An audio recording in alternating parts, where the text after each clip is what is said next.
If you are sick and tired of clicking onto YouTube videos talking about success and hearing the same generic boring advice, wake up early, spread your bed, go for a walk, this video is for you. I went from point A to point B in the space of 5 to 6 years with no connections, not because I'm a Nepo baby, not because I'm special, not because of anything other than the 3 things I'm going to tell you today.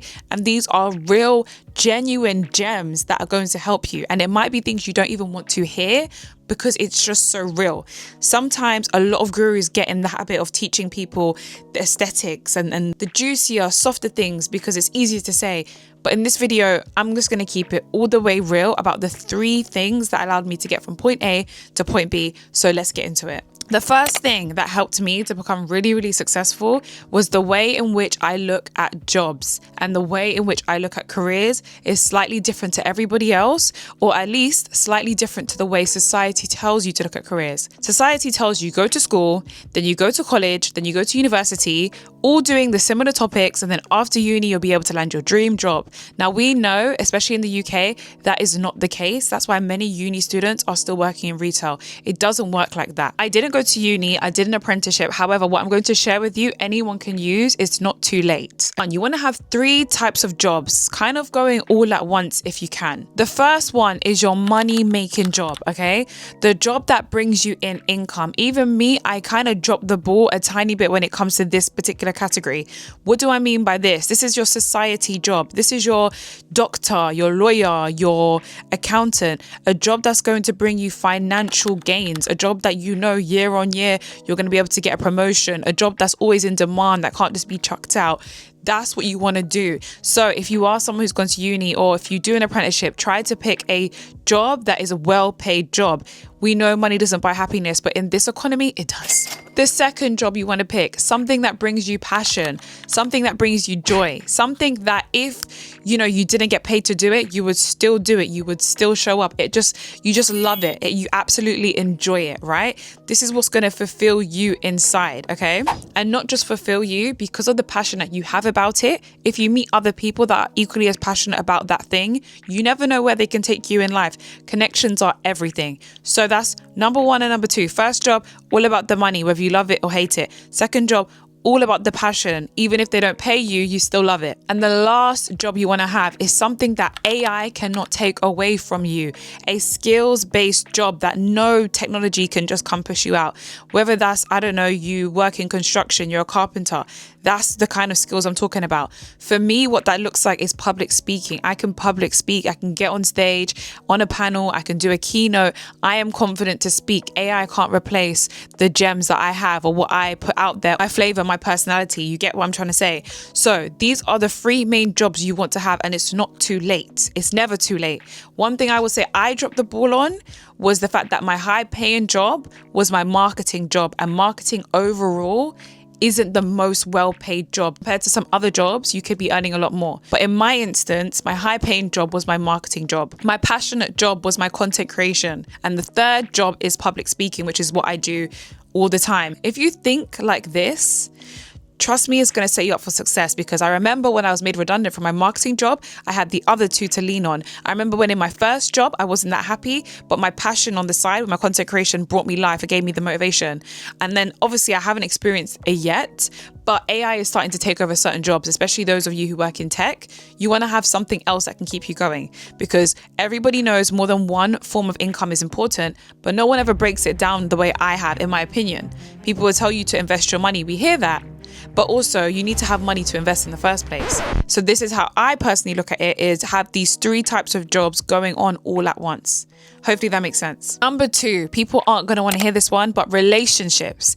If you choose to have a relationship with a partner, make sure it makes sense, especially if you're in your 20s. I always say personally, if you are in your 20s and you want a relationship, it should either be serious or nothing. You do not want to be with someone who is a joke, who is bringing you down, who is only a fun time. Why? Because yes, they could be nice, they could be fun, but if they're not productive and if it's not serious, That's a distraction. You do not want a distraction. I'm married now at 25. I've been in my relationship since the age of 18. Now, for a lot of people, that is quite young. But the reason I could do that is because me and my partner are quite serious. So if you're going to be in a relationship, make sure that person matches your energy and pushes you further, doesn't drag you down. Especially if you're an ambitious woman watching this, there is no point getting into a relationship just for the sake of getting into a relationship, just so you can get a card on Valentine's Day. But the person outside of Valentine's Day doesn't do nothing for you, doesn't mentally fulfill your cup intellectually. That is so important. A relationship can make or break you. And I've seen it happen both ways. I've seen it happen to friends where they've been in situations and it's completely distracted them. When you go for a breakup or you're going through a tiff with your partner, that stuff can make your belly hurt. Like, it can be really distracting. So where you should be thinking about investing or getting a new job or going to the gym, whatever it is, you're now worried about that person. Your mind and brain is consumed with thoughts about that person. And that's why I say, if in your 20s, you want a relationship, it should either be serious or nothing. Keep it stepping, because otherwise it's just going to distract you. And right now we can't afford for distractions. We need to be focused and lock in, okay? Do not dabble in that weird situationship stuff. It sounds all fun and it might give you a bit of drama to talk about, but that is drama that you could be talking about something so much more productive, right? So if I were you, it's either serious or nothing. And number 3, invest in your personal brand. I don't care if you work in a city job, in a corporate job, in a creative job, if you're a freelancer, if you're an entrepreneur, everybody should have a personal brand. When I tell you, personal branding is probably the biggest thing that changed my life, that allowed me to go from this unknown person, young girl with big dreams, big hopes, no exposure, no connections, to who I am today, because I put myself online. And not just put myself online strategically on the right platforms. And by that, I mean LinkedIn. The platform that a lot of people don't like, I know, but it's a platform that can expose you to so many amazing people that you wouldn't have met otherwise. Me and myself walking around Croydon, I would never meet the CEOs and the VPs and the investors that I get to connect with on LinkedIn, because I have a strong personal profile. You want to invest in that platform particularly. If you don't know how to, I can make a video on what you can do. But when I tell you, that platform is a thing that has allowed me to get speaking opportunities, has allowed me to get Forbes 30 under 30, has allowed me to work with the government. I'm not even someone who is political like that, but I've done amazing things with the government because of the profile I put online. It's all strategic. I put a lot of hard work, graft and craft into my personal brand online and how I show up, because I understand the power of it. Because when I tell you, being online can bring you so much opportunities versus if you're just at home. I've heard the whole, build in silence, or I'm moving in silence, but moving in silence doesn't get you opportunities. Why?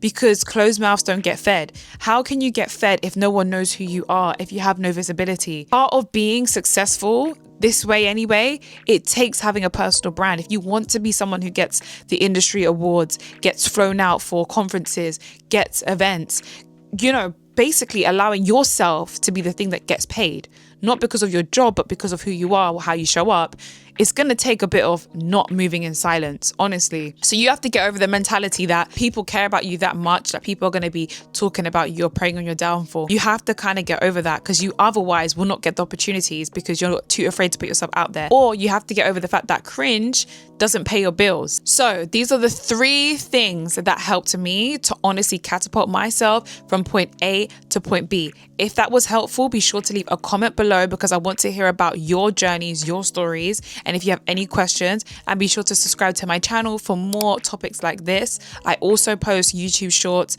with little bits and bobs of information and insight. And I look forward to welcoming you on this journey with me on YouTube.